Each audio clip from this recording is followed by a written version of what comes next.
Alright, welcome back to Metal Heroes Review, episode number 137. Well, I'm pretty much only discussing two more because that's all I have time to watch tonight, so definitely tomorrow is going to be finishing this up. Oh yeah, definitely.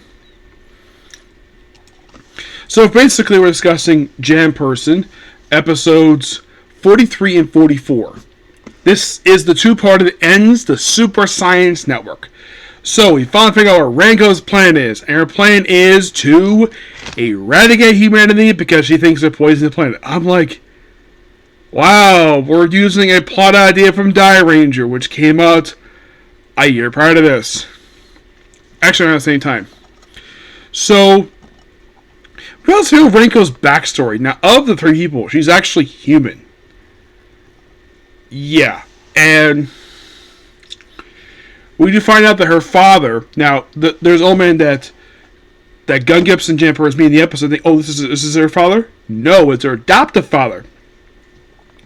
Her actual father was a botanist who got upset over plants dying because it's like very ham-fisted scene where you have a guy upset over plants dying because of pollution. And I'm like, oh my gosh. Yeah, I was a big fan of this. And he's like, oh, I'm getting so sick and tired of this pollution, so I'll take my he's like, I'm gonna take my wife and go to a space station. Which that's where Ranko was born. Happens these plants survive. And then the place has an accident. What the heck caused it? Don't really know. So Ranko is basically given these seeds and put into a lifeboat, and their parents just die. I'm like, what? Also, when I saw the way the Earth model looks in this episode, I'm like, did Toei reuse the Earth model from Live Man? Because that's what it looks like. It looks like the same exact background they used in Live Man that was used for Brain Base. Yes. I'm like, is this by sheer coincidence they just happened to reuse the same background? And like, oh, that's my Earth. And you probably think it's Ranko on a space station. No, she is not. And he's like, okay, time to follow your plan. Go into the describe as a warp engine that looks like a teleporter from Sun Vulcan. Yeah, just by sheer coincidence, Sun Vulcan here like 11 years prior to this one. And then she transforms into a monster. And the first thing she does, destroy a chemical factory because apparently it was polluting the atmosphere.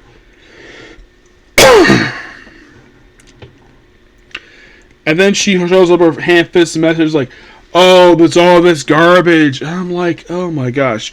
I'm sure anybody who's watching this at the time must feel as though I am freaking bored with this. Can we just move on and get some action? But this lasts for a good while until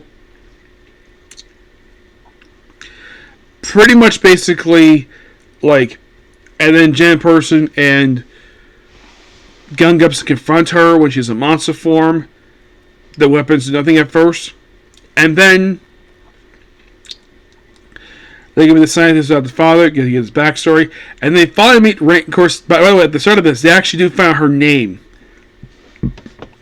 Now, of course, Janperson has known about, Super Science Network since the guy who played Junior from Kaku Ranger showed up. Like, oh, I'm part of the Super Science Network. Now, Janperson has known about the Super Science Network pretty much almost since the start of the series, but he had no idea who the leader even was. This episode 43, he found out who it is. And she's out of a scientist. She's a scientist herself. And also they show apparently like 10 years prior to events of this series, basically back in the 80s. So I'm assuming at the time of probably Space Sheriff Chevron. I'm guessing at this point now. I'm guessing at that point the character I'm looking at her age. She must have been about 30-ish, probably 30-ish when she did when they did this flashback. And presently, I'm sure the actress has probably just turned 40. But still looks great at this point. So, Then she transforms, obviously, in front of us. Oh, yeah, I'm the monster. And then she kills her adoptive father. And then, of course, she kills random people, turns into fertilizer. And, of course, they find her base. I'm like, wow, why could they do this when she first showed up in the series? Okay. So, there was hints of the Super Science base, Super Science Network base back in episode 41, but that was a fake. But it wasn't the actual one. So apparently her base is in a quarry. Toy loves his quarries. And there's like a fake door that looks like something I saw from, believe it or not, from Doctor Who. Yes. I believe it was during Colony in Space I saw this. Like the very same door. Except this is like about 20 years apart. I'm sure the person who wrote this episode got an idea from that. Presumably. So...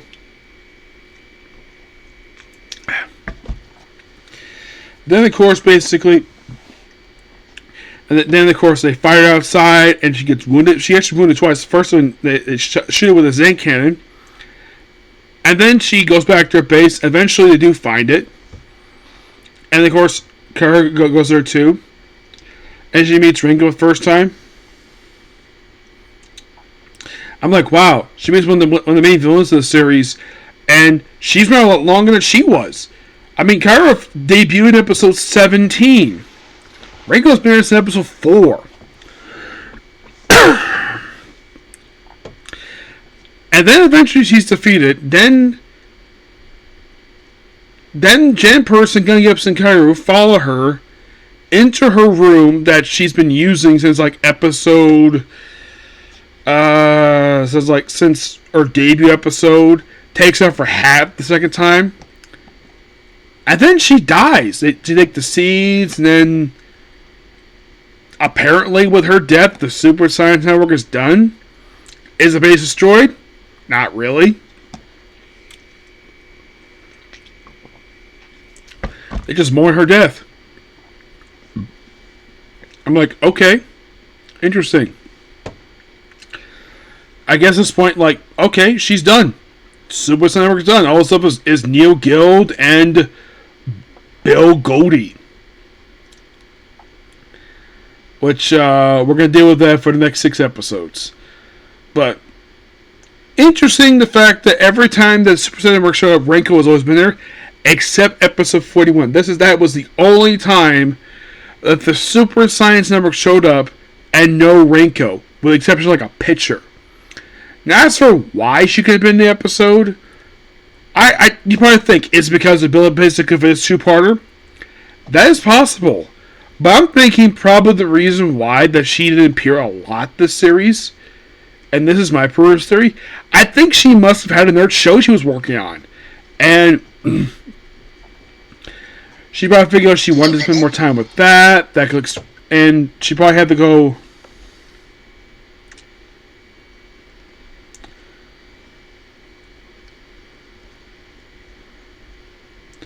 Yeah, she probably going to deal with that, and that's presuming what's going on there, but it could be that the writer simply had nothing for her at all. Do I think she was good villain? Yeah, she was interesting. There was this weird thing where she punished people. She would, like, a couple times drop in the bottomless pit or kill them. And she also has a weird obsession with Janperson. And I'm thinking, what was the obsession? Because he was a robot?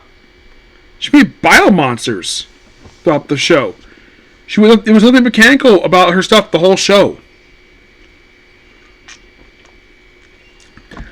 And get this. She interacted with Billy Goat's human identity once. The entire show. Once. And you're like, really? Only one interaction via video screen? And that was it? Yeah, that was it. And I'm kind of like, you had the Super Science Network active in 41, but no Renko, no George. Don't know the reason for this. It's weird. Maybe she was getting constantly pulled away. That's possible.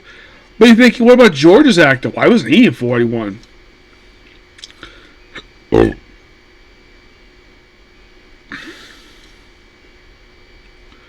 So, fun fact about George's actor. He was on Changeman as Change Griffin. Yep. So, on Kamen Rider, he was on Kamen Kiba. Yep. He popped up there. That'd be a potential series to get into. Eventually, but not right now. On Sentai, he was, well, on Changeman, obviously. Mm-hmm.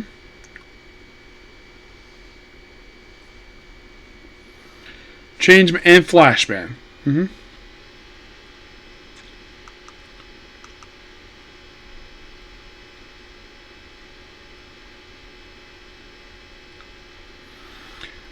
Yeah. But you probably think, okay, what about Renko's actress? Well, aside from being in Kamen Rider RX, well, she was basically in Janperson. Yep. Yeah, she was in Jaspion.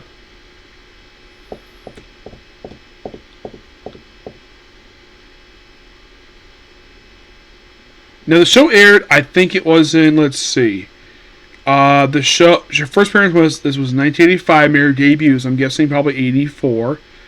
Let me see here. The actress is 84. So she must have been 30 when she was on Jaspion. Mm-hmm.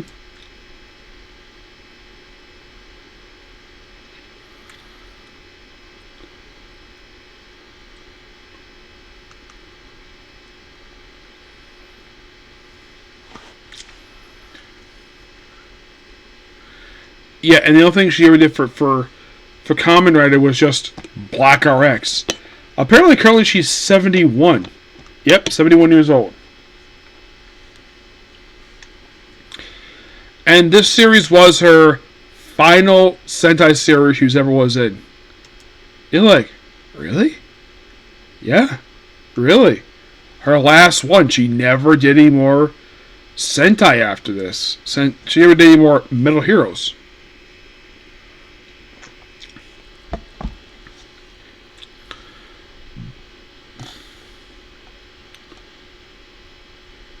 You probably think, was she doing films or anime?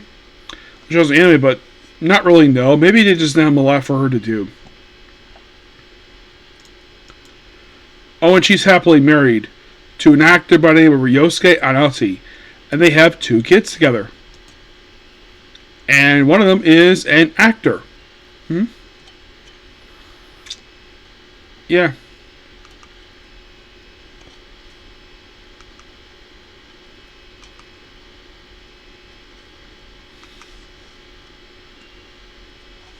So, what I look at basically for drama stuff is that Jaspion was her first series she was in. And then she did RX 1988. She was in a couple Space Rescue series for a couple of standalone episodes. Was in this show.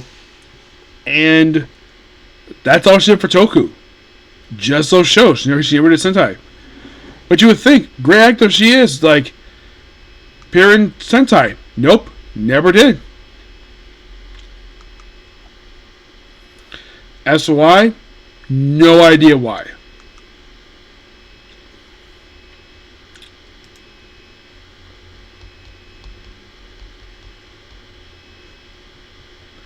And they also had debut this Commander Kuroki, who was leader of the Biomonster unit. He himself appeared in... He first appeared in Metal Heroes in episode 2 of Snyder as a character named Clown.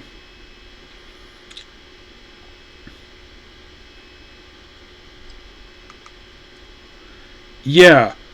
And he did appear one more time in Metal Heroes in Jackal Battle Fighter.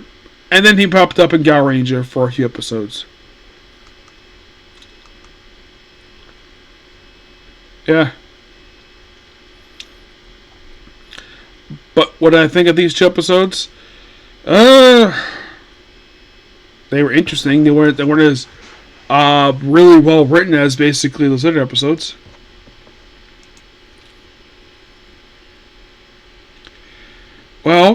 The first part, it was written by two different writers, and the person who wrote this was their last two episodes that they wrote.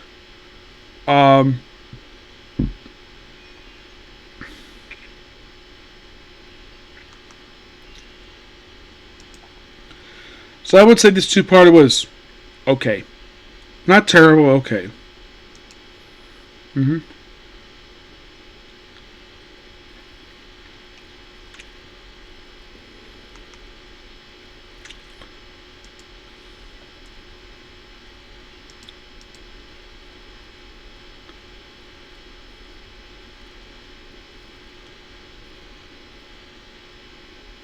Huh. So this guy who played this scientist is also currently the sub actor for Sanji for One Piece. Cool. Yeah. But we still got a little bit to go for this, so we do have 6 more to go, and then we're done. Yep, so yeah, that's pretty much it for the video. Please be sure to like, comment, subscribe, to notifications. So, expect two more Metal Hero series videos tomorrow, and then I'll start up some Kamen Rider. Yes, Kamen Rider, okay? Next video, bye.